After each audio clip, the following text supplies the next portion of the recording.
দেখো এই মুহূর্তে আমরা হাতে পেলাম একটি স্কুলের ক্লাস 7-এর সেকেন্ড ইউনিট টেস্ট অর্থাৎ দ্বিতীয় পর্যায়ক্রমিক মূল্যায়নের হেলথ অ্যান্ড ফিজিক্যাল এডুকেশনের কোশ্চেন অর্থাৎ স্বাস্থ্য ও শারীরশিক্ষার কোশ্চেন পেপার। দেখো ফুল মার্কস আমাদের রয়েছে 10 আর সময় তোমাদের রয়েছে 30 মিনিট। একে দাগে সঠিক উত্তর বেছে নিয়ে লেখো। প্রশ্নের মান হাফ করে হাফ গুণ 3 = 1.5 দেখে নাও। তারপরে 2 দাগে সত্য মিথ্যা নির্ণয় করো। এখানে প্রশ্নের মান রয়েছে হাফ করে হাফ গুণ 3 = 1.5। 2 এক কথায় উত্তর দাও। প্রশ্নের মান 1 করে 1 × 3 = 3। পুষ্টির পরিপোষকগুলি কী কী?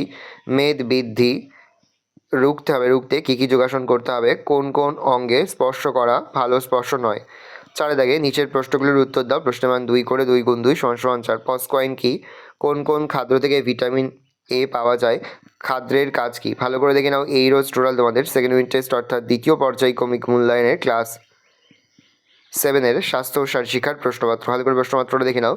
যে মুহূর্তে আমরা বিভিন্ন স্কুলের প্রশ্নপত্র হাতে পাচ্ছি সবার ফার্স্ট ভিডিওর মাধ্যমে কিন্তু আমরা তোমাদের কাছে তুলে ধরছি। তোমরা কিন্তু অবশ্যই আমাদের চ্যানেলটা সাবস্ক্রাইব করে রাখবে। দেখে নাও।